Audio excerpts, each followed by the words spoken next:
মার্কিন president Donald Trump white হাউসে ফেরার পর থেকেই ন্যাটোর ভবিষ্যৎ নিয়ে শুরু হয়েছে চরম অনিশ্চয়তা। যে সামরিক জোটের ওপর ভিত্তি করে দশকের পর দশক ইউরোপের নিরাপত্তা টিকেছিল বলা যায়, আজ সেই জোটেই ভাঙনের সুর।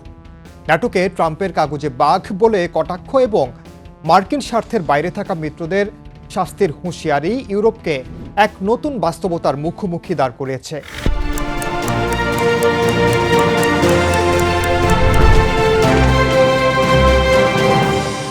স্পেনকে ন্যাটো থেকে বাদ দেওয়ার হুমকি কিংবা ফকল্যান্ড দ্বীপপুঞ্জ নিয়ে ব্রিটেনের উপর চাপ, সব মিলিয়ে পরিস্থিতি এখন অগ্নিগর্ভ। এই চরম সংকটে ইউরোপের নেতারা ধুলো বালি ঝেড়ে বের করে আনছেন তাদের এক পুরনো অস্ত্র, আর্টিকেল 42.7। এটি কি ন্যাটোর বিকল্প হতে পারবে, নাকি ইউরোপের দেশগুলো শেষ পর্যন্ত ওয়াশিংটনের নিয়ন্ত্রণ থেকে বেরিয়ে নিজেদের অস্তিত্ব রক্ষায় একক পথে হাঁটবে? তাই জানাবো এবারের দৃশ্যপটে। সঙ্গে আছে আমি ওমর ইনাল।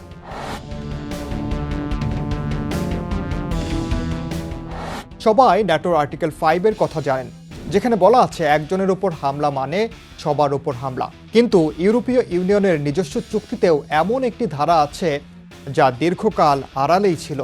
সেটি হলো আর্টিকেল 42.7, যেখানে বলা আছে যদি কোনো ইউ সদস্য রাষ্ট্র সশস্ত্র আগ্রাসনের শিকার হয় তবে অন্য সদস্য দেশগুলো তাদের সাধ্যের সবটুকু দিয়ে সাহায্য করতে বাধ্য। ন্যাটোর সঙ্গে এর বড় পার্থক্য হলো এখানে যুক্তরাষ্ট্রের কোনো ভূমিকা নেই। সাইপ্রাসের মতো দেশগুলো যারা ইউ সদস্য কিন্তু ন্যাটোর অংশ নয়, তারা এখন এই ধারাটিকেই সবচেয়ে বেশি গুরুত্ব দিচ্ছে বা এই ধারাতেই তারা বেশি আগ্রহী। কারণ ট্রাম্পের অনিশ্চিত নীতির চেয়ে ইউরোপের দেশগুলোর পারস্পরিক প্রতিশ্রুতি এখন অনেক বেশি নির্ভরযোগ্য মনে করছে তারা।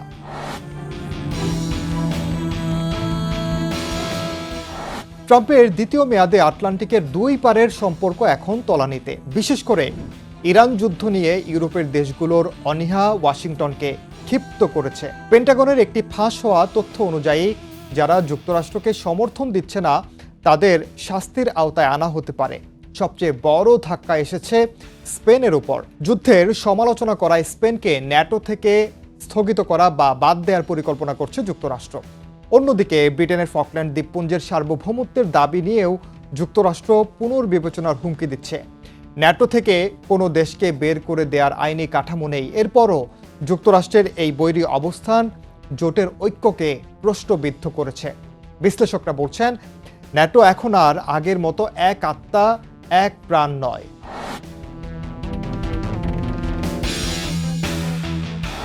ইউরোপ এখন আর ওয়াশিংটনের উপর নির্ভর করে টিকে থাকতে চায় না। ইউর পররাষ্ট্রনীতি প্রধান কাজাকালাস স্পষ্টভাবে বলেছেন কোনো বড় শক্তি তার টিকে থাকার দায়িত্ব অন্যের হাতে তুলে দিয়ে বেঁচে থাকতে পারে না। এই নতুন বাস্তবতায় ইউরোপের দেশগুলো তাদের প্রতিরক্ষা বাজেট জিডিপির 5% পর্যন্ত বাড়ানোর পরিকল্পনা করছে। ফ্রান্সের প্রেসিডেন্ট ইমানুয়েল ম্যাক্রো আর্টিকেল 42.7-কে কেবল কাগজে শব্দ নয়, বরং একটি বাধ্যতামূলক প্রতিশ্রুতি হিসেবে প্রতিষ্ঠা করতে চাইছেন।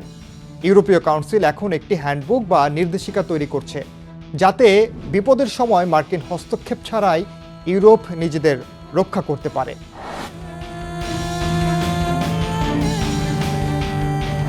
আর্টিকেল 42.7 এ পর্যন্ত মাত্র একবার ব্যবহৃত হয়েছে, 2015 সালে প্যারিস হামলার পর।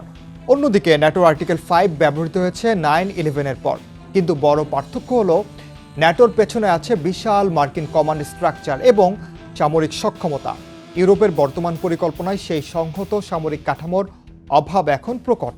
তবে ট্রাম্পের আমেরিকা ফার্স্ট নীতি ইউরোপকে একরকম বাধ্য করছে ব্রিটিশ, ফ্রেঞ্চ এবং জার্মান সামরিক শক্তির সমন্বয়ে একটি ইউরোপীয় স্তম্ভ গড়ে তুলতে। এটি ন্যাটোর ভেতরেই হোক বা সমান্তরাল কোনো জোট হিসেবে, ইউরোপ এখন নিজের ভাগ্য নিজের হাতে নিতেই মরিয়া।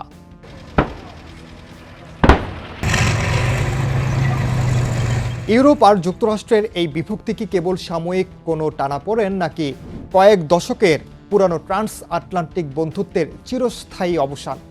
যখন মিত্রদের এই জোট থেকে বের করে দেওয়ার হুমকি দেওয়া হয় তখন সংহতির চেয়ে আতঙ্কেই বেশি কাজ করে।